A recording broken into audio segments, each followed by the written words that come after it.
nkugambye omutuuze wange asula ku kyalo kyungu Jacobo Oboth ye speaker wa parliament ye 12 nze nga MP wa mukiikirira mu parliament obeera onkemye nnyo oba onfudde wa mutima mubi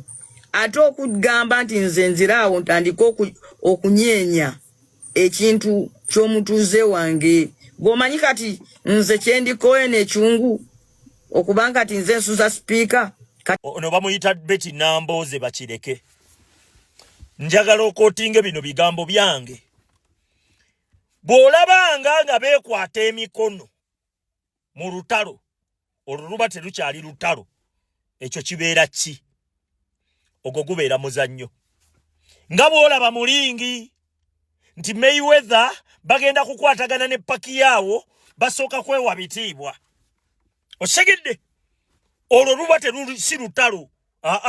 ebyo biba bya mizannyo oba giba mizannyo njagala otegeere nti bannaffe bano batuzannya mizannyo gya byabufuzi ebbanga lyonna gwe tosobola kuŋŋamba nti Museveni engeri gy'atumuddemu bannayuganda n'engeri gy'asiraanyamu bannayuganda n'engeri gy'atadde bannaffe baganda baffe nga ba Eddie Mutu abali mu makomera abatalina musango gwe n'oŋŋamba nti ate obeera comfortable nnyo n'abantu abo Nambooze avuddeyo atugambye mbu ye awagira Oboth bannaffe abasalamu waaka gwe tukola bw'osalamu waaka nkoze waaka wa ssaawa nnamba ky'oba okola fuba nnyo okulaba nti bw'osalamu eddakiika emu abantu balifaalinge ku peegi gye wajje waaka Nambooze perspective gye yakoze eki teyayogedde nnyo nti ayagala nnyo Oboth era tamuwagira wabula akikakasa nti ayogera Nambooze ayogera ku byobufuzi ebya reality nti oba tukola tutya oba tutya Oboth mpozi nga NUP emaze okujjako mwami Museveni naye nga tetunamuggyako ng'akyalina obuyinza ng'akyalonda abakulembeze Oboth yagenda okuba speaker parliament addako kati Nambooze perspective gyakoze eki yayogereddemu tagamba nti awagira nnyo gavumenti ya mwami Museveni tagamba nti gavumenti ya mwami Museveni yajagala nnyo kubanga parliament tugenda gigendamu NUP agenda gigendamu n'ebibiina ebirala era tugenda kuvuganya nga Robert Kyagulanyi Center mu opposition tenakwata buyinza tuyina okubeera kumpi n'omulabe. I want you to apologize for calling our mother Janet. She's Mama Janet. She's the mother of the nation. The late Janet even promised to come with repair payments, which of course never came for that family. And that was just an innocent baby being killed by the evil Museveni regime. Who's the late Janet? Who's late Janet? Janet, that I think has died. Why wasn't she at the swearing in? Why wasn't she at the swearing in? Janet Museveni. Yes, we think she's dead. Don't call our mother of nation. She's not a mother. She's very evil. Under her, yeah, the whole education system of Uganda has failed. Why are all you guys sending your children abroad for education? No, it has failed. When you call me, I give you respect. I want you to apologize for calling our mother Janet. She's Mama Janet. She's the mother of the nation. You know, you all these people. Why haven't you given respect to Yasin Kavuma, who was killed by security forces? Why haven't you paid respect to all those that were killed in Kasese? Why haven't you paid respect to Rita Nabukenya? Yeah, or Frank Santessa? This is selective. According to you, this family has more rights. No, you are believing in God, not so. According to God, every human has value. But for NRM, only the Museveni family has value. It's not like that, Honorable Balam.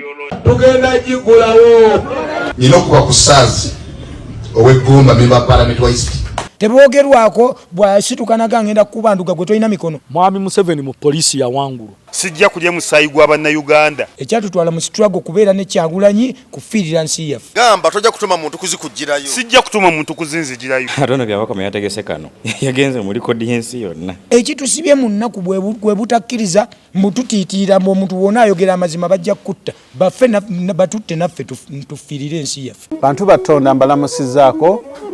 nze omulanzi Senkubuge Jafari. Bantu batonda nziza okubategeezako ku nsonga eno emikutu mingi nnyo egigguddwawo ku TikTok nga beeyita amannya gange baguddewo emikutu mingi nga bagiggulawo mu mannya gange basala bu video ne babuteekayo ne batandika abafere okubabbirako ssente. Bantu batonda sirinze ku TikTok, siri ku Facebook, siri ku Twitter, emikutu kosobola okunsanga guli gumu gwa YouTube era onsanga wano ku Embozi mu Yugi oba nosiŋŋana ku Kasuku live. Abo bonna ababakubira nga beerimbise mu mannya gange bonna bafere. Ennamba ezange ziri mu mannya gange era ennamba ezange ez'essimu ziri mu mannya ga Senkubuge Jafari. Essimu yonna etaleese Jafari Senkubuge togisindikako ssente zo abo bafere. Ennamba y'essimu eyange eri 0783 98 88 13. Olunaku olwaleero lwetujjidde nga bingi ebitambula naye okusookera ddala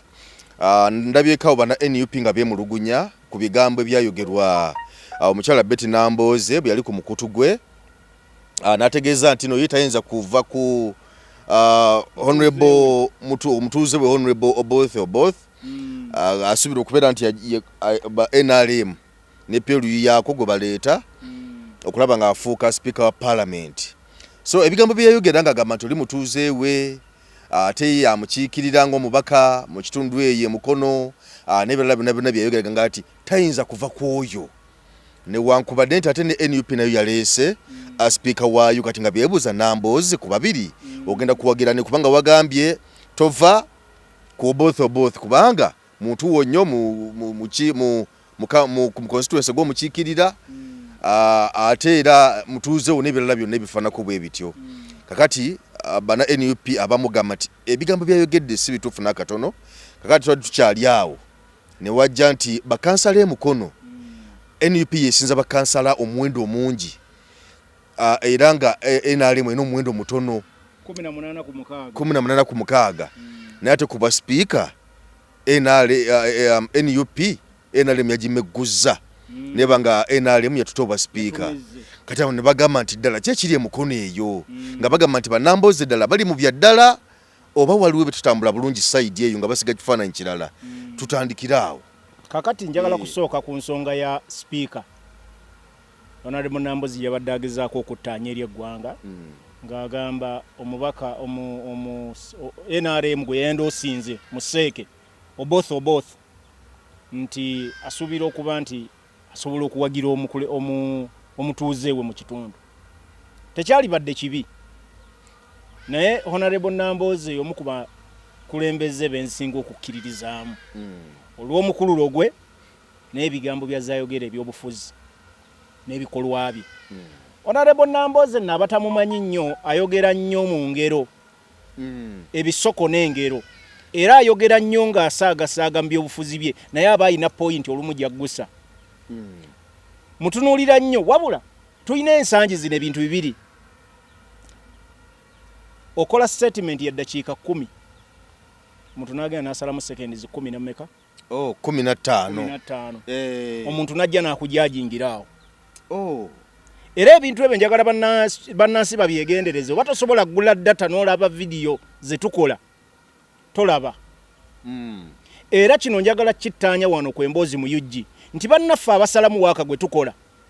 bw'osalamu waaka nkoze waaka wa ssaawa nnamba ky'oba okola fuba nnyo okulaba nti bw'osalamu eddakiika emu abantu balifaaringe ku peegi gye wajje waaka. Yes. Eryo kati abamu benda babakikola ennyo nga bw'asala ka kiripu kaddakiika emu oba bbiri oba seconds wali ateekawo nti bivudde ku Emboozi mu UG channel nti omukiba kimwanguyira okuvaawo nagenda nakebera Emboozi mu UG waliwo abalenzi benda waliwo kati n'omuvubuka bamuyita Hams Media Hams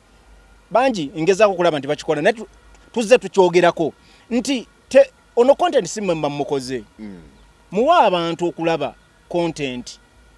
akoleddwa yenna mu kinyuze ekinene kuba omuntu afune value ya waaka so Honorable Namboze kino saagala kimupiiningako bwe tuba twogera ebyobufuzi at some point njagala tube realistic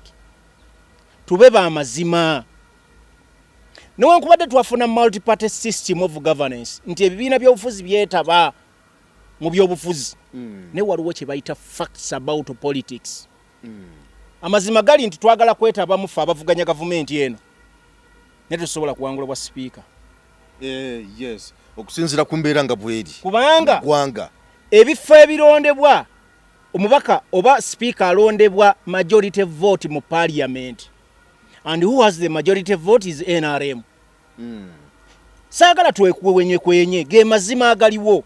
but we have to take part naffe tuvuganye ngabola NUP yalese mwiru nti ngabola ba government bwekola budget yes negamba tulese budget naye opposition bana alternative negamba nti singa ffe tubadde mu buyinza budget yaffe yalifaananye bweti era zino ensonga ne bweti bitwalikoze so bwe balonda speaker newankubadde temusobola kufuna numbers nammwe mugamba in case naffe singa tubadde ne speaker nga ffe tulondeddwa ali mu kifo kya speaker owaffe yalikoze bwebiti era bino balitebulinze ne bwebiti so kyova olaba era saagala bagamba nti NUP lwaki ate yaleese speaker okuvuganya no tuba ne alternative everywhere ati waliwo yaŋŋamba awo nti Geoffrey ekibiina kya NUP banga bagamba nti obuwanguzi bwabwe Mwami Museveni yabunyaga ne yeerayiza ate wakye mu kiseera kino nabo basimbawo sipiika lwaki bayita sipiika kubanga kibanga kyeka nti bakkiriza okugaba n'obuyinza mu paalamenti ayogera ekyo ebyobufuzi abatannabitegeera yeetaaga okufuna obudde obuwanvu n'asoma n'ategeera ebyobufuzi ebyobufuzi birina engeri gye bitambulamu kati oyagala tuzire bw'ozira let me give you an example mayanja enjala ekuluma omaze ennaku mmeka 2 tolya mmere baleese emmere mu ddiiro okitegedde otuuse ku njego yego olya n'olulimi lugenda kukusoboka ono aleese emmere tomwagala naye obulamu bukola ki bugenda sooka olya emmere ozze obulamu oddemu omulwanyise twalina ekivubuka eyo mu kyalo ekivubuka nga kisogula amandaazi 3 kali ku mandaazi 3 nekikwatako limu nekimenyako nekikuwa gati ino nika amandaazi 3 ompaako otya ekibajje kitundu siriryo naye nga kasiteka kutanda n'ogamba nti sijja kulya ate nga lyo lyessanyu lyakyo nga n'ekitundu kikirya kati NRM erina obusobozi bwonna obuteekawo ba opposition abatali baddala tuze tukigamba bannayuganda nti Robert Kyagulanyi Ssentamu era wajjidde obadde bane byavuza abalimba nti bali ku opposition kati opposition eno lwaki weeri gye twogerako leero Robert Kyagulanyi Ssentamu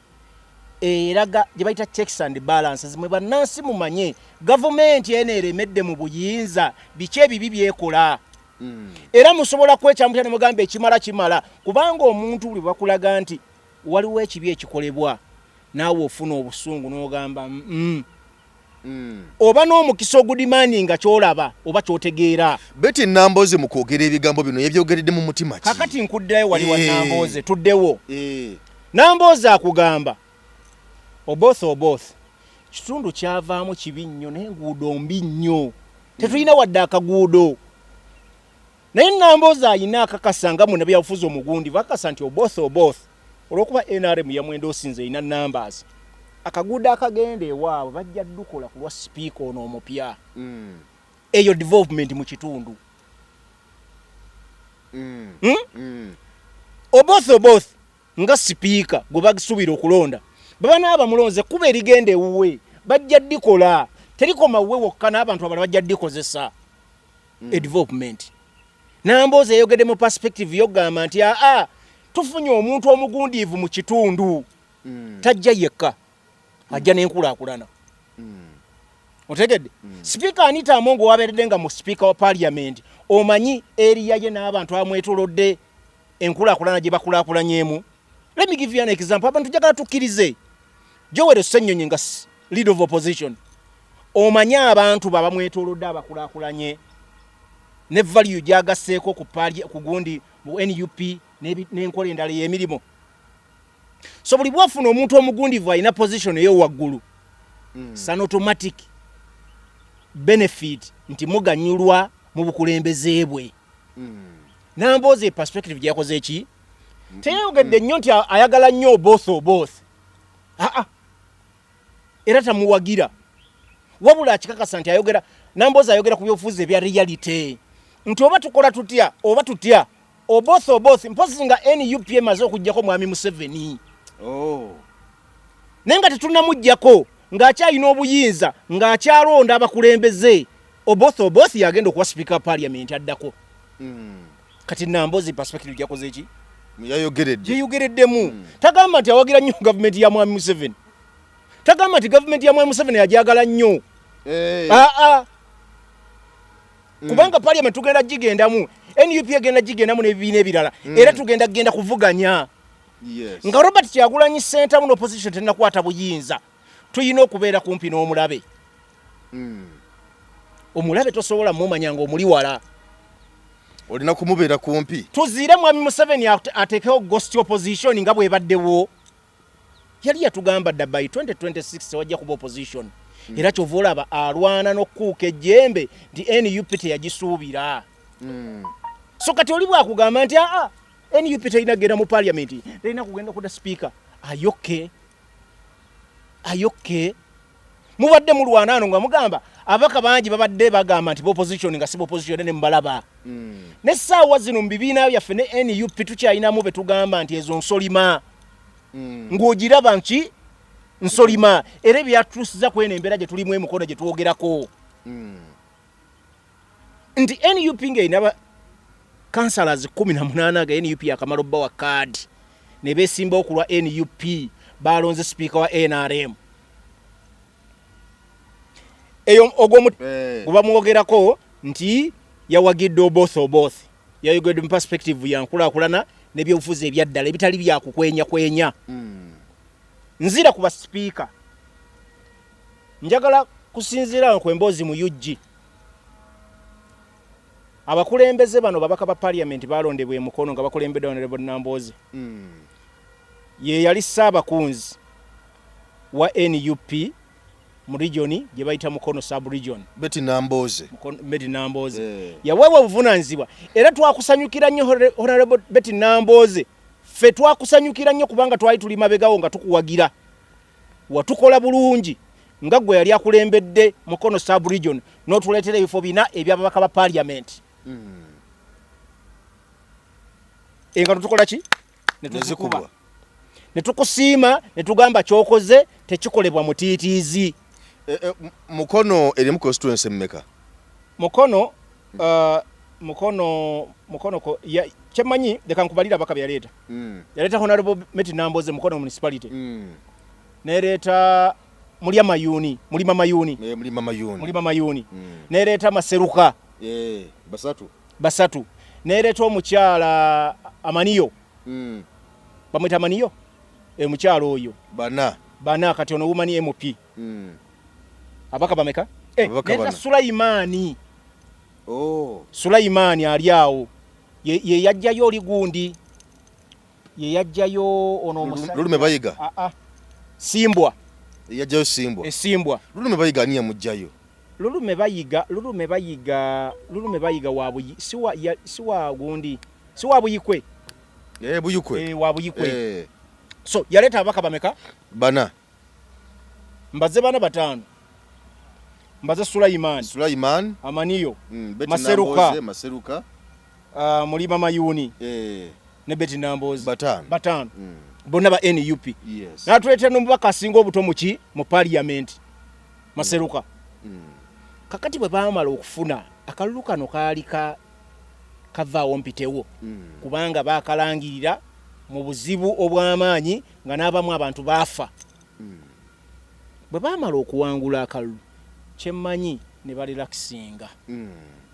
naye akalulu kaali tekawedde ku bantu baali tulina okulonda ebifo ebikola ki ebyali bisigadde ofunye ababaka 5 mu kitundu ofunye ba councillors 18 NRM efunye mukaaga osobola otya okuŋŋamba nti NRM yabawangude kuwa speaker kiraga abakulembeze mwesuuliddeyo gwa naggamba ab'okuntiko kubanga ba MPs be bakulembeze ab'okuntiko ab'ebitundu ebyo bibasookerwako. Yes. Maseruka Mulima Mayuni Amaniyo Sulaimani ne Honorable Betty Namboze nga head of the region. Bwe mwamala okuwangula akalulu ne mukola ki? Ne musuula gundi ne musuula enkibagita nanga. Enkasi kubanga mwenga abakulembera mobilization tosobola kuŋŋamba temwafuna budde bumala butuuza bakulembeze bana ba councillors ne mbabuulira ebigendererwa bya NUP n'ekifaananyi ekinene kye twali twetaaga mu mukono. Muwadde ababbi b'ettaka abagenda okugoba abantu baffe mu bizinesi n'ebirala nga ku kanso gye beetoolera. Kitegedde? Era nze buno obunafu sibunenyeza ku bakansala si be basooka. Mbunenyeza bakulembeze ababaka ba parliament abafuna obukulembeze mu mukono tebaakoze kimala. Era bamaseruka mutugamba kikati. Mulima Mayuni kiche mutugamba. Sulaimani kiche mutugamba. Kubanga bana ababaka boola babetwogerako be bajja batembeeta ba councillors bano ku kitebe. Honorable Namboze bano ba councillors mwe mwabaleta ku kitebe baba wakali kuba mwe mwali mbamanyi. Yes. Mwaleta ba NRM. Buli MP yajjanga ba councillors ba semba babwe kadi. Kubanga gwali mulimo gwo kakasa nti bano boolese baffe bagoberera values za NUP. Kakati kye mwagala otugamba mwatutuletera ba NRM. Bwekibanga si kyekyo mwakola mobilization emale mbatuuza. Let me give you an example. NUP ku City Hall KCCA iwono mu Kampala. NRM yabadde ina bakandooza nga 12 ba councillors. Namba sinazikakasa bulungi.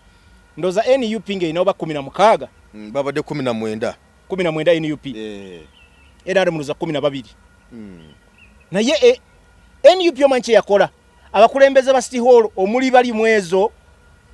nono abadde akulira akakiiko k'ebyokulonda abamu ku badde bakulira akakiiko k'ebyokulonda yafunye obwa speaker. Erinnya lye ndyerabira nnyo. Bamobilizinga ne batuuza ba councillors bano bonna era bagenda okujja ku City Hall kankuli ekyenalaba ekiraga nti abantu baali beegasse bagira mu costume bonna aba councillors bagira mu costa emu nga balaga obumu. Kitegeeza abakulembeze bakola kye bayita mobilization eyaddala. Ne babatuuza ne babakola ne bateekawo n'obukwakulizo nti obululu ne bwaliko numbers ne bateekawo ne strategy amannya banaagawandiika batya. Yes. Nti nze mpandiise tugeze Mayanja. Mayanja ennyukuta ye M n'agitandika otya. Bajja confirminga ani ataatuwadde. Yes. Kati ebyo Namboze ng'omubaka aludde mu parliament amudde mu bululu amanye engeri gye babubbamu. Ebyo byonna Namboze abadde alina okubanga abimanyi Mulima Mayuni. Zineksu ze tulaba olwaleero tuzaalibadde tezirabika. Era ffe nga ab'enkyukakyuka mwatulesse bubi tuli mu kkaaba amaziga gakulukuta ku mitima. Kozi constituency ngeya mukono nga bwe tugirabanga Honorable Namboze senior politician gyaliwo ebisanja ebina kati mutugamba muti anti aba councillors tebalooze NUP. So ekyo Namboze wali mwejereza naye kino kibakuba bonna. Era mulina okunnyonnyola eggwanga kino kyabaddewo kitya. Kubanga tugenza okulaba nga batugamba bana ba councillors babawadde million 3. What a shame. What a shame. John Mary Sebufu. John Mary Sebufu. Yafunye bwa speaker. Yes. Njagala kumenyera ku ba councillors abatulidde mwenkwe. Nandiyo Serita. We mukono. Nono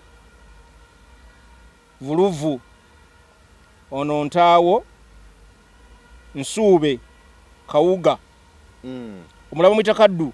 James ono Kaddu James Mukono municipality mwava Mukono municipality omukiikira honorable Betty Namboze tugende maaso Kato Muluuta Mero Youth Councillor Lubwama Vincent Nsuube Kawuwadi Sekabojja William Nyenje Wadi Bitamisi Muteresa Guluwadi nkutemeddeko abo naye nkusigira ekifaananyi ekinene okirabe nti nga tukyanoonya ba councillors abakulembeze abo waggulu mu kibiina ntegeeza ab'emukono kubanga ba MP basookerwako bakulembeze abo ku ntiko mu district nze nga omulimo gwabwe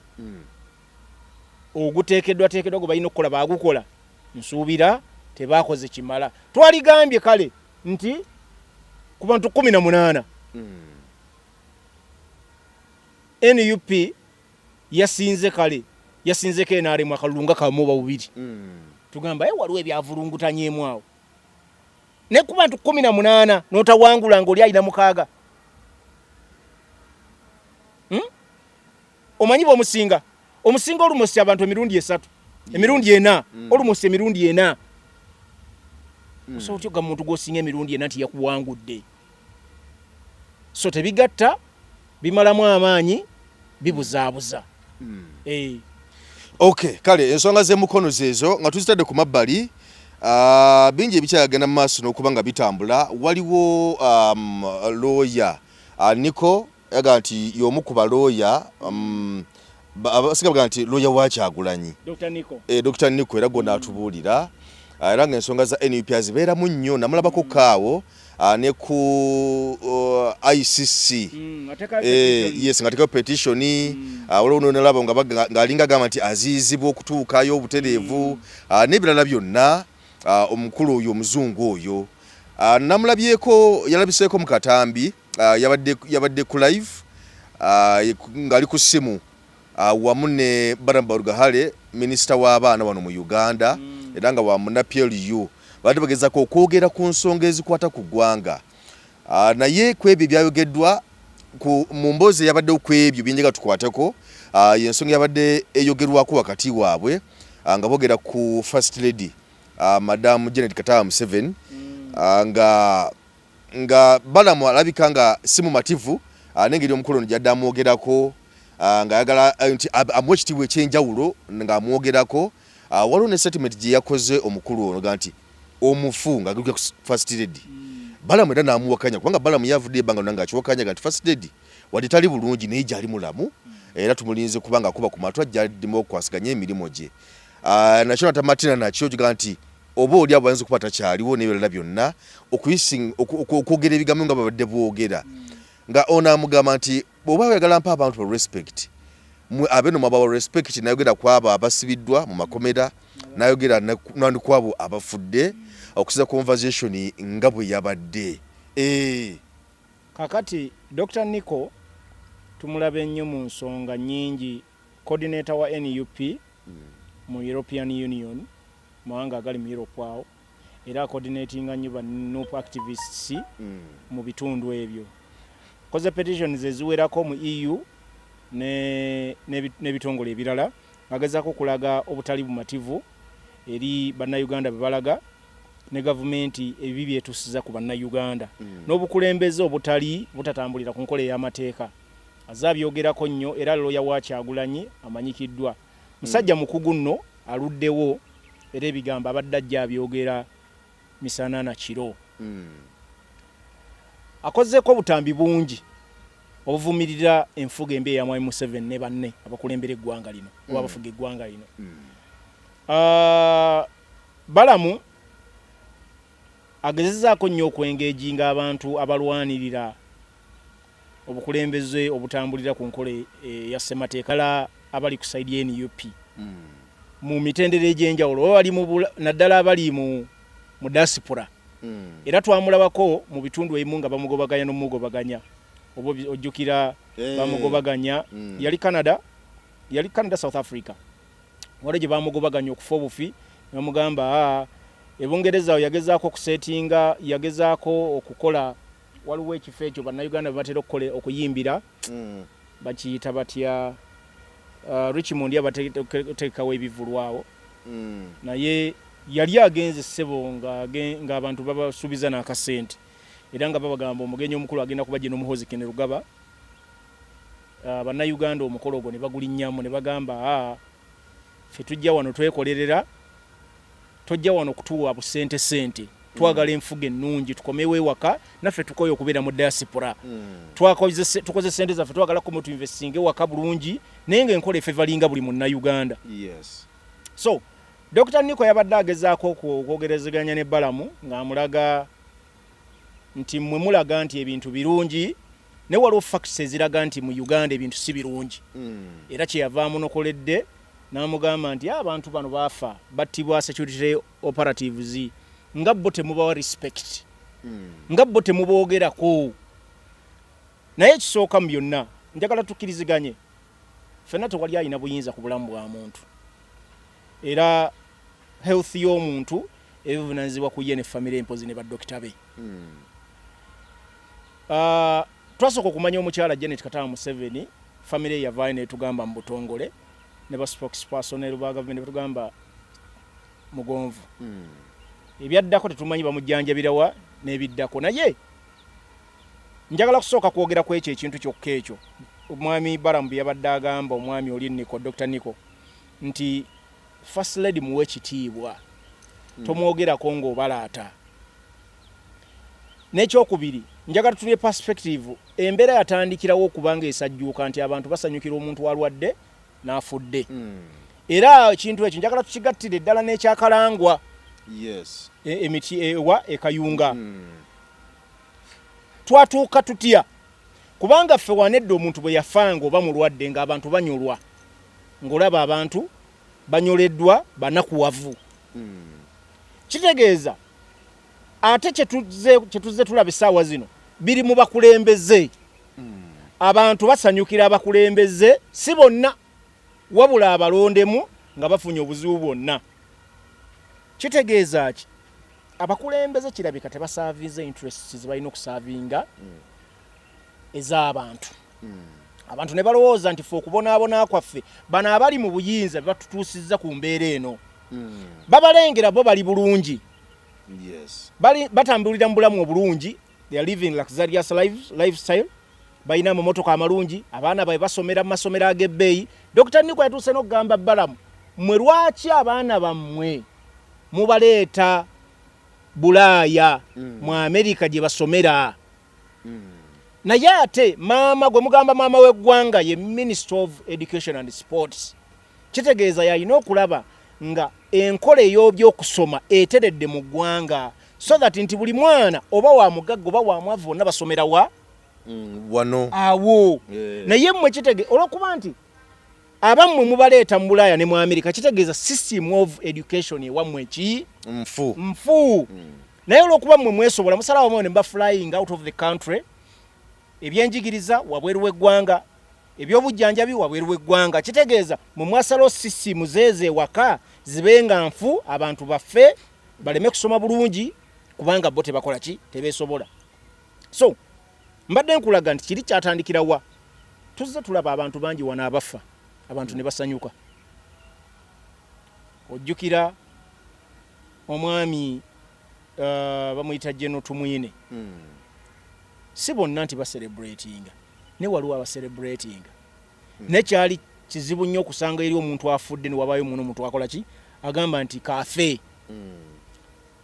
Tumwine obujjukira bulungi amawulire agaali gayiseewo yagamba abantu police has a right to shoot and kill nenga abantu bali bakamala okufiirwa abantu baabwe nga balaga olutali mu mativu enkola gavumenti gyekolamu ebintu mukama n'amujja mu fuse abantu abamu ne bakola ki ne basanyuka era abaana ne bajja ne beetondera eggwanga ne bagamba taata be yasobe bannamukole ki mu musonyiwe era abaana be balivinga obulamu ndowooza obwabwe tebalina na pressure after their father. Twalabye Kalangwa golooza lwaki abantu batuuka ku level egamba nti ne baselebrating okufa kw'omuntu alibadde tunyolwa byoba okoze abantu mu biseera ebyo kubanga njagala kubuulira muganda wange Mayanja obulamu bwa Kalangwa butambulidde nnyo mu nkaayana z'ettaka n'obubbi bw'ettaka era ogenda okuwulira Kalangwa yali mu kooti kuno musango gw'ettaka Kalangwa yali mu kino naye amawulire gaali gategeezezza nti Kalangwa abadde akolaganya ne bamafiya ababbi b'ettaka era nga emirimu gyabwe gisinga gyonna yagikola ki buli woolulwadde owulira obubbi bw'ettaka Kalangwa abaawo ng'adifeninga nti bamafias ebyo bigambo byambu so ebintu ebyo tubirabe naye ng'ate waliwo n'abantu b'obujulizi nga bakakasa nti Kalangwa yali emabega waki w'ebyo so ebyo byonna buli bwabaawo okunyigirizibwa ng'abantu banyigirizibwa ku maanyigo n'obuyinza bwo n'okusalawo okwo abantu bajja kusanyuka nga waliwo ekikutuuseeko ekibi so Dr. Nika akulaga Balamu alina okukimanya omwami Balamu minister nti abantu tebamala googera from hearsay abantu wabaawo ebintu ebibanyigiriza nga mwabali mu buyinza mulina bitunula mu ngeri y'obuvunaanyizibwa ne mubigonjoola okusinga okwagala okukaka abantu bakkirize mu ebyo mwe bemukkiririzaamu naye nga tebibafevalinga omukulembeze yenna alina okulaba nti abantu enduulu gye beekubira mu butali bwenkanya n'ebinyigiriza mubigonjoola si kubumbirira na kukubirira kubanga mwe muli mu comfort zone muyina ssente muli bulungi abaana bamasomera mu masomero amalungi you can have everything that you want obukulembeze si kibugamba so nze nvumirira abantu abasanyukira omuntu ng'afudde naye n'abasanyuka balina ensonga lwaki bakola ki balina ensonga lwaki basanyuka ompuliriza balina ensonga ekintu ekisinga okuba ekibi mu nsi ekisembayo bakuyita kufa mu nsi yonna ennaku esinga muntu okufa yes ne bw'oba omuntu tomumanyi n'owulira nti yafudde onakuwala kubanga batagenda kudda naye Mayanja omuntu watuukira ogguma n'agamba oba afe kitegeeza somewhere somehow afunye obulumi ku mutima amaanyi obuzze bumutuukibwako ng'omuntu oyo amutuusaako avudde mu bulamu bw'ensi eno nga talina wasobola kwesasuliza ng'oli gwagamba oba afe abadde alaba w'amaanyi nga talina gy'asobola muloopa amateeka tegamukwata ayina obuyinza ayina ssente buli kimu yeye n'agamba abantu batuuka ne bagamba twamulekera Mukama kati Mukama okusalawo kwe okw'okubonereza okusembayo kuba kuki kuba kufa kujjulira mu bulamu bw'ensi eno abantu ne bagamba tukoze eki tumuwonye tukoze eki tumuwonye naye abantu abalina ssente abafunye ebifo by'obukulembeze ng'olina ssente Mukama akugemulidde lwaki okufaako abantu tebanakuwala kubanga oba olina ssente Mayanja abantu obakolera ebirungi n'obazimbira oba enzizi ku kyalo n'obaterawo oba n'okuyetinga emirimu n'obayambako mu community Mayanja kyannaku nnyo okulaba nti omuntu abadde omugagga ennyo ate abantu basanyukidde okufa kwe omuntu omugagga abantu batebaagala ave ku kitundu kubanga abaleeta enkulaakulana awo abantu bangi emirimu buli afunya ekimutawanya gyaddukira naye bw'olaba omugagga oyo ng'afudde abantu nga basanyuka omanya bali tava ku kalungi abadde abakijjanya aba abadde waasi ffe tusanyuka buli naku twagamba buli kaseera tukuba tusaba Katonda nti tuwe naye okuliyetingewo n'abalala bangi abayina Mayanja buli bw'obanga nze nnyina naawe oyina embeera etwanguyira nnyo okusinga nze omu kubanga nnyina bw'obanga oli mugagga wekka mu famire ensi ekunyiga buli kakubye bagamba mukubire Mayanja naye abooluganda bonna bwe mubanga mulinamu akasente ekizibu kye miliyoni 10 mukisolovinga mu ddakiika emu anti buli muntu aleeteemu era ebintu bitambula ne bw'oba toliiwo ne bw'oba tokola ki naye bw'obanga ggwe nga ggwe gundi kimuli ekyaloka mu lujja nti omuntu afudde ewaka naye balinda gwe okumuzinga kitegedde n'okulaba plan program bwe n'atambula baagala miliyoni 10 zonna zina kuva mu ggwe bane bababuuza bane katentekateka afudde ne katentekateka ziri zitya tyatulinze mayanja ow'e Kampala atuuke kati gome pressure gy'obaako buli kagudde mu kika yeggwe kaakati bw'obanga omuntu ow'amaanyi abantu baselebratinga ng'afudde kitegeeza omuntu oyo abadde ne ebintu bingi ebitatambula bulungi mu bulamu bw'abantu bano so bannaffe abalina obuyinza balina okukimanya nti abantu si balalu si balwadde ba mitwe si batabufu wabula balina ensonga zaabwe ezibaluma mwabali mu buyinza zimutatunuulira nga tebalina gye babaloopa tebalina gye basobola kufuna bwenkanya wabula obwenkanya basuubira nti basobola obufuna maybe Katonda ng'asazeewo n'agamba ono mujjuludde naye nga kyabuswavu nnyo mmwe mwabali mu buyinza mmwe muswala nina musajja wange Sheikh Kamyuka yagenda olwo musajja yabbe emmoroka ye haliya ye yali bano abalina bondi eyo kati yajja namwako obusende butono ddala kati ngamwe ati komawe nchatumalize biki process yaliwaawo gayi agenda okudda nga gayi takyalabika gayi nga yakyusakyusiza ebintu byonna biki byonna ali awo kati Sheikh Kamyuka n'agenda ku poliisi abyogera bulijjo ku mukutu wano n'agenda ku poliisi naye n'agenda ogenda ku poliisi ng'ekisajja kino ekya bondi nga kirinayo amaanyi mayitirivu natafuna bwenkanya naye yagamba nti omusajja oyo Mungu yajja okulaba namujjako engalo mu mateeka g'ensi namuloopa waggulu awo kati kyekiri kyembadde nkugamba nti abantu batuukanga ku nsi kuno talina jajja kufuna bwenkanya buli jadduka muyinayo amaanyi buli jadduka muyinawo ssente buli jadduka mwe musalawo kati kitegeeza nti singa omusajja oyo bukera ku makya n'afa Sheikh Kamyuka n'agamba aliyose yanzibe emmotoka yange ati tosanyukira otyo omuntu afudde naye ng'ate obulumi buli Sheikh Kamyuka bwe yayitamu omusajja okubba emmotoka ye omuntu Sheikh Kamyuka oyo n'amanyi ssente gye yazijja n'engeri gye yatoba okuzifuna kuma ku mitima n'ebizibu bayiseemu naye nga babibatuusizzaako beba abalina obuyinza kati omuntu talina gy'asobola kuloopa talina gy'asobola kukola ki wabula nasigala mu bulumi obw'amaanyi Mukama n'akola ng'okwagala kwe bekola ki bwe yakusalawo agamba kale naffe tufunye obwenkanya omunafu awo wasobola okufunira obwenkanya n'agamba kale Mukama akoze nga okwagala kwe bekuli mu ngeri yakuba eky'amaanyi kuba ekyobunafu naye te n'obukyobunafu tekyasobola kiba kuba okitegedde kuba kuba eky'amaanyi akuba ekikonde ky'amaanyi n'ogweri n'oyimuka n'ogira n'omukuba akayiye naye n'akayi tekasobola kutuuka kati bano batusinga omusajja Feffeka oli wamulaba Feffeka Serubogo omusajja alina engeri gye yafaamu ow'omuggo atasobola kutambula nga talina muggo ne bagamba oyeetugira omuggo tegwaliwo yali atambuza eyeetuga yerinyisa ate waggulu neteekamu omuguwa nga talina muggo era Vulugo yali mu kalulu ako ka by-election ensi yonna yakalaba kalaga emiwaatwa mingi n'ebigendererwa ebyaba abaali bakoze munnaffe omujja mu bulamu bw'ensi eno so byonna byaliwa mu bitundu byawa byekayunga so leero abantu babalina ensonga ze balaze bannaffe temubanenya kubanga nabo tebalina basobola kufuna bwenkanya okujjako ewa Katonda Okay, kakati tugende ewa Kabanda, Honorable Kabanda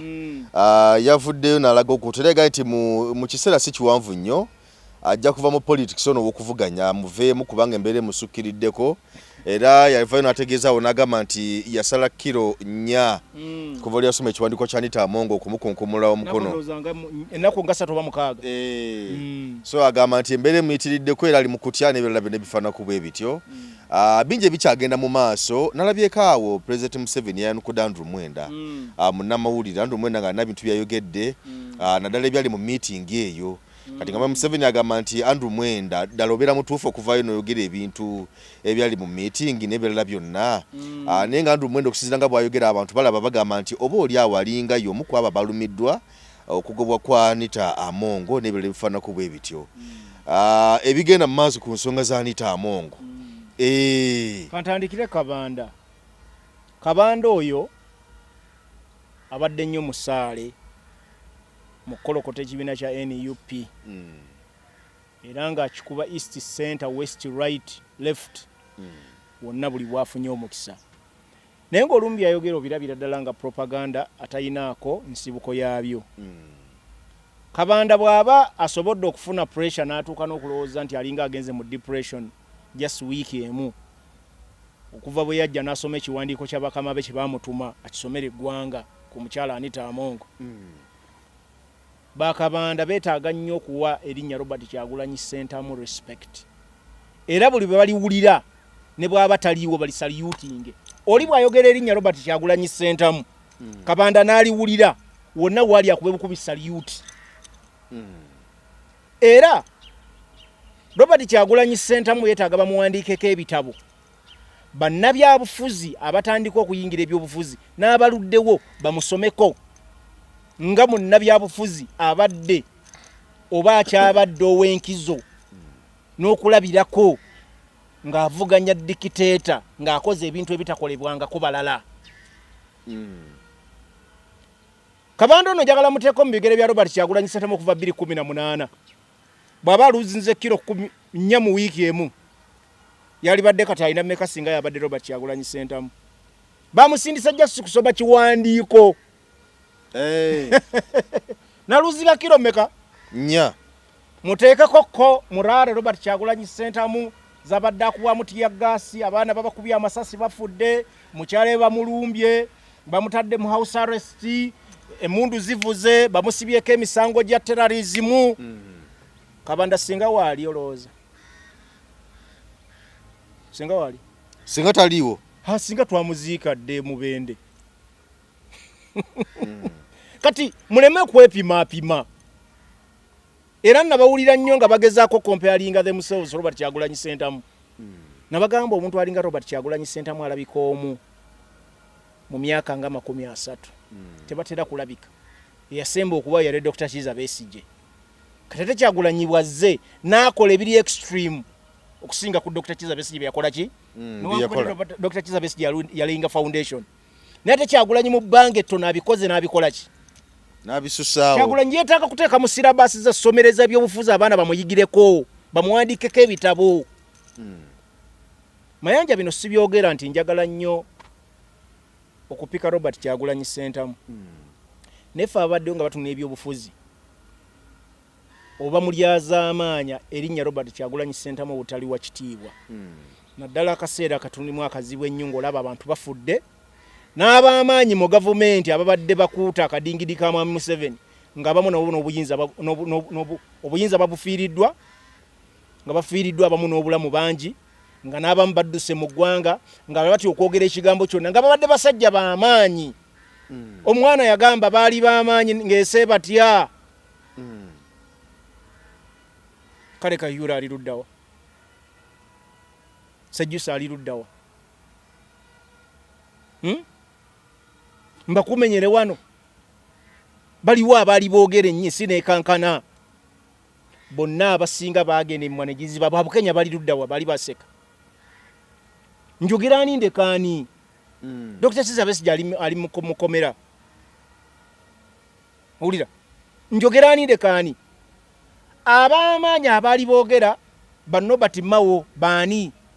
baagende wa Mwami Museveni bansibambi obalaba bampuuga baani babeedi abalala abataaliwo baagenda dda n'ebyobufuzi tebakyabyogerako abalala obulamu baabufiirwa abalala basala okwegatta ku gavumenti Robert Kyagulanyi Ssentamu is still standing alina n'ekibiina ky'ebyobufuzi kola ki weekiri ekavulaawo era kyekivuga nti kitadde Mwami Museveni kukikukaliya kati gwe obaani gwe atasobola muwa kitiibwa namukubira saluti bw'oli erinnya Kyagulanyi Ssentamu kubanga Robert Kyagulanyi Ssentamu ya drivinga politics mu ggwanga erinnya lye we litali towulira bya bufuzi erinnya lye we litali ebyobufuzi tosobola kubiwulira biri luddawa gwe njagala ombuulire dibwe owulira nga Piero ezibye NRM ezibye nga tayogedde ku NUP kubanga NUP reflecting ekibiina kya Robert Kyagulanyi Ssentamu ekyo portraying osobola okwogera ku NUP notayogera ku Robert Kyagulanyi Ssentamu osobola okumbuulira nawe oli munnamawulire osobola okwogera ku NUP n'otayogera ku kifaananyi kya Robert Kyagulanyi Ssentamu kuba yakutta omumuli. So Kabanda mbadde njagala mwogerako nga munnabyabufuzi akyali junior. Akyayina emirimu mingi egy'okukola. Bw'oba just okujja okusoma ekipapula kikusaza kiro ezo bwe zityo. Kabanda yeeyagaliza. Era y'omu ku bawanduka abantu abamanyi nti after Mwami Museveni General Muhoozi ne banne bajja kutwala obuyinza era bakyogera lunye. Naye ekyo ekintu ky'olaba kye mugezaako okuluka si kintu kya kusaaga mu busaazi. Gwe mwagala okuggyako obuyinza mwagala mubutwala mu maanyi. Afugidde bannayuganda emyaka 40 ameka? 40. Gatagenda mwana mweta. Naye mmwe mulaga nti obuyinza mwagala butwala nga tebusaliddwawo maanyi g'abantu. Mukukuta mutiisatiisa. Ebyo bannayuganda kyova olaba yagamba atiisibwa.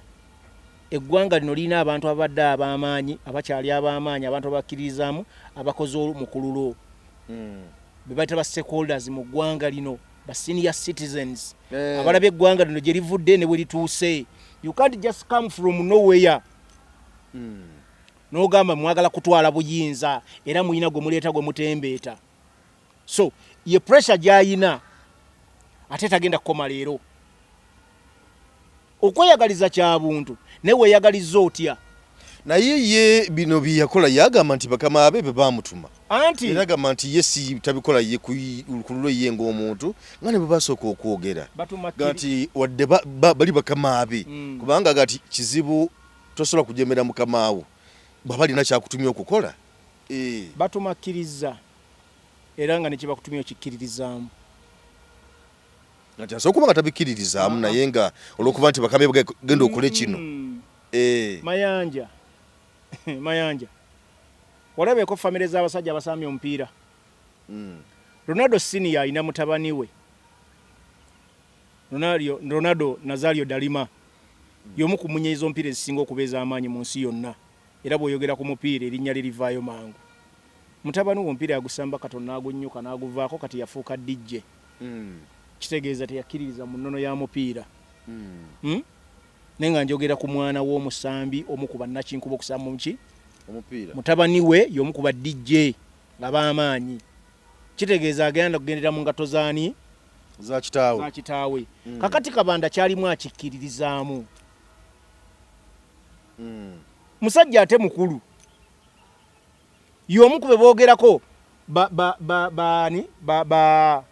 pioneer ba Piero yu n'ennamba ezisookerwako 5 ezisooka mwali. Kitegeeza be baleeta ebiteeso ebya kino ekintu ekigenda mu maaso. Omanyi bayita okubeera Secretary General w'ekitu. Oba w'amaanyi. Gw'omu ku bafounder. Yes. Kitegeeza n'ebiteeso ebimu bye tulowooza abalala bannansi ye bibajigiriza gw'omu ku babireeta. Omusajja bagamba nti oli yabadde mu basement tumanyi obukiyo gwagamba bamutwaleyo. Okitegeera bakye ngamba? Kabanda ebigambo biri open yabyogera misana tuku mitimbagano nti bano tetujja bakkiriza kino kiri ekisi n'ekirala. So Kabanda bamutuma tebamutuma na butumi ali omu ku ekye kwaba abakole ebintu ebyo. Saali munda mu kintu gyennyini y'omu ku bakintu. So ebigenda mu maaso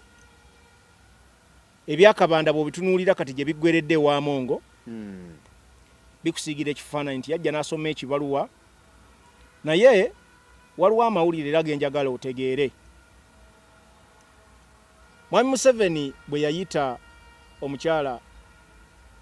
Right Honorable Anita Amongo mu State House meeting eyo yalimu ba stakeholders amwali bannaddiini n'abalala. N'omukyala Kadaga yagirimu awo nawulire na sekandi yaliwo butereevu. Ebimu ku byasooka okulabikira mu lukuŋŋaana olwo Mwami Museveni ng'alukubiriza abakulu beerumiriza eddogo. Mukyala Anita Amongo ng'alumiriza omukyala alitwala Kadaga nti era n'akakasa n'amugamba nti ebizibu byonna byafunye yabimuleetedde tamukkirizaku. Yamutulira ku kisaabo. N'amugamba ebizibu byonna byatuuseeko biva wa Mongo. before wa Kadaga nga byolekera Amongo ne Kadaga namuddamu namugamba bino bye natuuka kwate naawe gwe wakola ki ebiriwe byokulwala ebyokunzija mu kuntebe ewooma nti ate naawe wabifikamu omuliro naye gye wagenda kubasawo n'okola ki namuluga kakati era Mwai Museveni ajja akatambi akali kodingibwa omusawo omukyala litwala Rebecca Kadaga gye yagenda omusawo yali mu Rebecca Kadaga olukwe oyina olwali nawereza Mwai Museveni akatambi Mwai Museveni yali akayina nga atudde nako bwati niyo bolo lwali bannange bino byenkuga omanyi leka nkubulire amawulire genkuletera njagala ogatwalete makulu nnyo kubanga nze simala Mwai Museveni ngalina akatambike wana asirise nako akamuwerezebwa omusawo w'ekinnansi bamala okutuula bulungi n'alyoka akanja n'amugamba gwe kye kikutwala ku basawo okulamiriza mukama atuggyeko obulamu nti ate nti asebo mu pulezidenti n'amugamba byozza okola okuva 2019 tobimanyi bw'oba weewaka nakatambi nkalina NTV yakola eggulire ku mukyala alitwala Rebecca Kadaga nga bagamba nti omusawo ow'ekinnansi gy'agenda Rebecca Kadaga atudde ku mabanja g'omusawo nzijukira nga waliwo by the way olupapula lwafu yali kamunye waliwo eri emabega ddala oba yali kamunye oba yali ki yafulumya ekifaananyi nga mukyala Rebecca Kadaga afuluma kisabu ekifaananyi kyatambula nnyo ekyo Daily Monitor yakolako eggulire ku mukyala Rebecca Kadaga yali Daily Monitor omukyala Rebecca Kadaga n'atiisatiisa Daily Monitor bagenda ogisuuyinga ne mugamba tutwale mu kkooti tulina obujulizi okitegedde si kifaananyi kyokka wabula n'obutambi balina obujulizi obukakasa nti omukyala alitwala Rebecca Kadaga mu ssabo tavaayo era agenda buli kaseera aseeseemu asigale nga omuganzi mu ggwanga n'obuyinza abuyina okitegedde kati akatambi Mwai Museveni yali akatuulidde bw'ati anyigako obunyizi mpolampola n'akajjayo bw'ati n'amugamba okawulira walaamirize w'omusawo ng'ogamba nze Maama Janet Kataba Museveni mukyala wange Jeno Muhozi Kiene Rugaba Salimu Sale nani yamenya abantu batano ne Anita Amongo omukyala omanyi yalamiriza omusawo baffe egonga lisigale mu yekka ate ffe tubate tuliwo entebe agisigale mu yekka ng'ebifo byonna yabyegazanyizaamu tyaba nabyabufuzi nakati yali kyembuuza nga abalamiridde kufa kabenje covid wairindi omanyi bano abantu bonna bali mu kategori kati simanyaawo yalamiriza bafferumbe ki naye ye ekigambo ekyali kumwa bakole ki baffe obusungu buva ku ki kuba nti bamukola ki bamuliivulako bamujja omugaati muki mukamogo ba speaker ne baleeta omukyala Anita Amongo kana Anita Amongo naye nga ayagala akole ki alugenderemu yamuyisa bubi ku bya seeke n'ebirala so bino byenkugamba nno mazima amatongole nga n'amawulire we gali awo mu public domain omukyala alitwala Rebecca Kadaga omulunyiriri omukululo guzze gukola ki gumutambulirako gwe yasiga tavaayo eri kujja bajajja seesaamu buli kadde abeera yeetalayo kati oyo kigali abawanga kyammeka ekigali musawo simanyi omanyi bano abasawo nabo bankwe kuba Kadaga wakuweeredde musawo kati n'agamba hakati ani asinga omusingako okola kuba kati biba bireka bya bidding n'aga akantu aliye Mwai Museveni ajja kumpa ekinene omusawo yabeeranga awo ng'anoonya Mwai Museveni noonya ntwala Mwai Museveni muwa obutambi bwa Kadaga ng'ava musawo kuba sebo gamba omuntu nti afe kitegeeza omusawo ono teyakikola kitegedde kyebamusaba teyakola ki teyakikola so mbadde nkusiigira ekifaananyi nti embeera eno gye twogerako abantu banoonyeza nnyo obuyinza ne batuuka n'okukola ebintu by'otasuubira era njagala kukubuulira kano njagala kakubuulira tulabyeko omukyala Anita Amongo yali agenda mu speakership office eyo jukira bulungi n'entebe ezimu yagano zitulaba ne office yagikyusa mu office yagikyusa n'agamba nozanga omusawo naye amulaguliddeko amugamba toweesembereza nalabe ne bali mwezo yaganye eyalukwago bali mwezo yagaye bugambye mbwe limwe jembe onaye abanagambo limwe jembe yagambye eruddewo musiku abantu labwati neri musala teyaguze bya jembe yagambye eruddewo nnyo eruddewo bagikyuseemuko so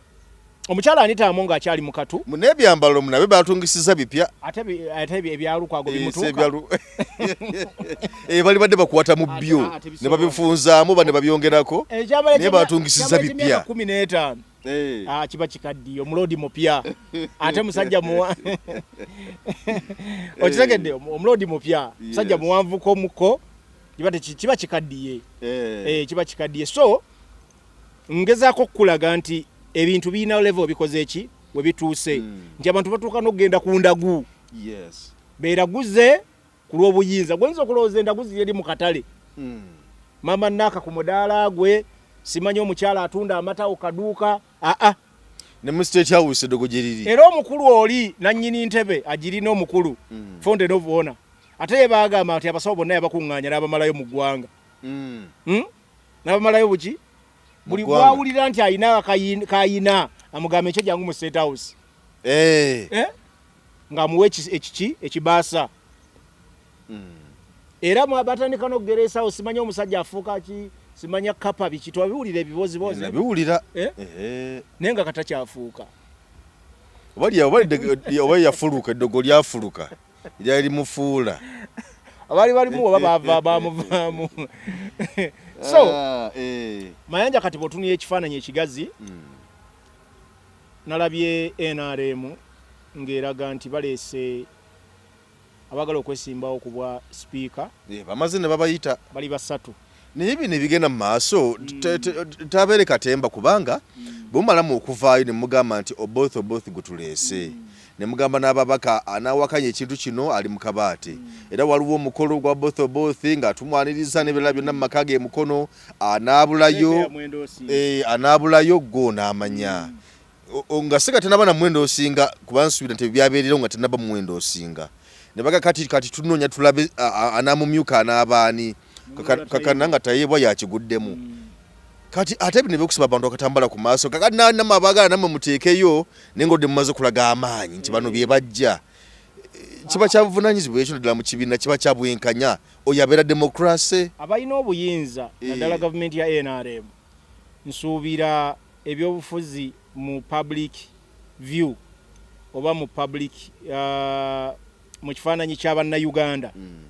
ndowooza babizannye olumu mu ngeri eswaza tosobola kugamba nti otaddewo okuvuganya ate ng'abadde current speaker ye ate mumusibidde wabweru ne mumuteekako n'embeera eyo kugamba nti resigninga wandika ekiwandiiko ekiri official ogamba sijja kuvuganya ku ntebe eyo already omaze okulaga nti oyina choice of a leader gw'oleese ate tomala n'ogamba nti abalala balage interest ng'oli mwaze ne mwendo osinga ensi yonna ng'eraba kati lwaki mumalira abantu obudde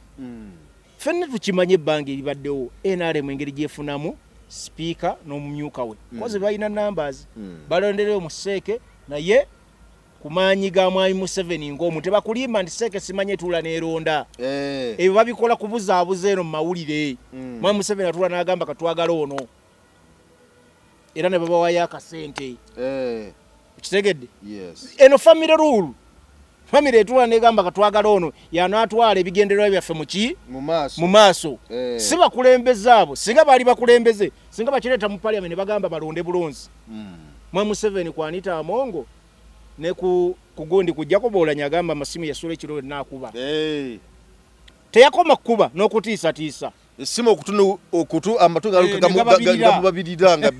gokyolwokya biraba baka bisatu n'okusoba okitegedde so bw'otunula ekifaananyi ekinene mwene embeera olabira ddala nga bintu byakubuzaabuza naye kumalira abantu budde ne ssente y'omusolo okugenda mu bitategeereka kuba nalabye kati abesimbyewo ku mumyuka wa sipiika balaga nti bawera 16 kati abwati already amanyiddwa bamukoze eki bamwenda osinze byakuyisizaawo ko ku ssente n'abantu kulya ku ssente z'abannansi ez'omuwi w'omusolo nakumala budde nakupotinga kifaananyi eri mugundi muki mavugirizibwa obuyambi nti atuli mu demokrasiya wano abantu betabamu ne balonda ntuchuzinga who becomes who mu position eno. Yes. So tebitumalira nnyo budde ebigendererwa ensi yonna twabimanya ebigendererwa byabwe naye mu kifaananyi ekinene nti Anita Among ye bamukubye ne bamugjamu era ojja kugenda okulaba nakugambako oluli mu show ze twakola nenkugamba abanoonyereza bazudde nti omukyala Anita Among ewaka basanze emitwalo 4,500 naye obuvidiyo batulaga bungi nga balaga ebisawo nebya ssente nenkugamba ebyolaba si bituufu bebanga olaba ebisawo bamafia bazze nabyo basiige Anita Among ekifaananyi n'olina okuddamu n'obuuza lwaki Anita Among ewaka batuga basanze emitwalo 4 abadde bagenda wa Anita Among badde bakugamba nti Anita Among ye muntu akadde omuntu agende we n'ava ne milioni 5 3 mitwalo 3 ejja dola mitwalo 2 emmeka sente zalazeewa kaseera kano kitegeeza nti Anita Among bino nga tebinne mutuukako naye abadde within the mafia state nga alina abantu be mu system abamubagulizaako Yes. nti ebintu bitandise okwonooneka weti kino weetegule Ekijja si muntu. Ekijja siki weetegule wanokola bwoti Kyovala bane security yajeremezaako. Wayi Museveni n'agimuggyako ku mpaka n'aleeta SFC. So ebintu bino byonna gye bikomekkereza kifaananyi ekya Anita Among kyongera okulaga nti abakulu baamukuba olw'ekigendererwa kye tulowooza nti maybe balowooza ajja kutuuka oba ayinza okuinfluencinga embeera kuba nakugamba ebigendererwa by'abaana abakulu kulonda abaka kubanga basobola okulonda president through the parliament of Uganda kati balowooza ndowooza Anita Among engeri gya size nnyo olulandira lwasaasaanyiza wano n'abaka ba parliament n'abalala asobola okwevayo ku makya neyesimbawo abaka ne bamulonda wa president kyali badde nnoozo kyangwa kwa Anita Among kubanga abantu bamumanyi azimbye nabo atambudde nabo ate ne sente azibawadde kubanga Anita Among sente abadde azirina nga bazimuwa era nga naye amanye engeri gyazifissaamu mu budget najja n'azigaba mu babaka era njagala kubuli akantu akesembayo akennaku twati Mwai Museveni abadde alina amaanyi ng'akubira ababaka random vote Anita Among ne byali badde tazze ku NRM ne bagamba balonda speaker mukolwako mu box ng'abaddeko ku beesimbye okuwa speaker NRM gwe yali leesene so kuve ku biri byakadaga kubanga yali yabitegeera Anita Among abadde ajja kuwangulwa speaker ne bwe yalizze ku bwanna munigina nga bamuganye gemaanyi ge bamutaddeko ago goolaba amangi ne bamugamba pull out from the race. Tumalirize sho ebigambo byebyo ebyolwaleero Geoffrey Mayanja yenze mbadde ne Faruk Ali mu Namasaka fenumbi tuli bannamasaka abantu baganda banga bomukidde eyo mwebale nnyo kutugoberera kidda kitengeesa kitwe bulando yonna senya kyabakuza kigamba side zeyo senyando zayo wali setala oli osenga wange mwebale kutugoberera bannange banna abantu batulaba mu kizungu mu kimanya awonna Bukunda kabonera tubagala nnyo bannaffe mwebale nnyo bannabuddu mwebale okutulaba amina kale toyanza nnyo toyanzege tugenze na Uganda tukwaniriza mu kimbo wa Body Search King and Training Center mwebale nnyo mwebalire ddala mwebale okwejjanjaba endwadde nnyingi nnyo zitawaanya abantu omwaka guno ng'abakimbo wa Body Search King and Training Center twabaleetera ebintu bingi nnyo tuyina ebyuma ng'oli abadde nti n'amagulu galuma omugongo guluma oli agamba mbuno system y'amagumba gange tegatambula bulungi nnyo omwami nti n'amaanyi gakendeera sikyatambula bulungi nnyo mu kisenge enseke zange zazibikira nfuyisa mulimu kabayina obuzibu bwa prostate ennaku zino abasinga obungi mulimu kabayina sukaali oli nabeera ne sukaali type 1 oba olusi type 2 mulimu ko sukaali ya controlling bw'amangu tulina sabbuuni ono wabeeru mulungi ddala era wa tamalik mmwe mwenna abayinako kenkovu abantu bw'obeera nga mweru kigenderere nnyo bw'obeera nga oli mweru osobola okubeera nti nokoseza kano bw'obeera nga oli muddugavu osobola okukozesa oyiro wa foono nabeera nga akuyambye tulina ekyogo ky'emikisa ekyo kisobola kuvaawo nga sikyogeddeeko abantu abatawanyizibwa nti no siweebwa siganja abagadde family planning ey'ekiganda abalina pressure abalina sukaali naye ekyogo ky'emikisa gwe wenna nti siweebwa obulamu bwange bwonna bubadde mu bato ngenza okusaba emirimu ngezizaako okwagala okugenda ebweru byonna byagaana jangu otutuukirire ng'abakimbo wa Research King and Training Center wetuli ewakaliga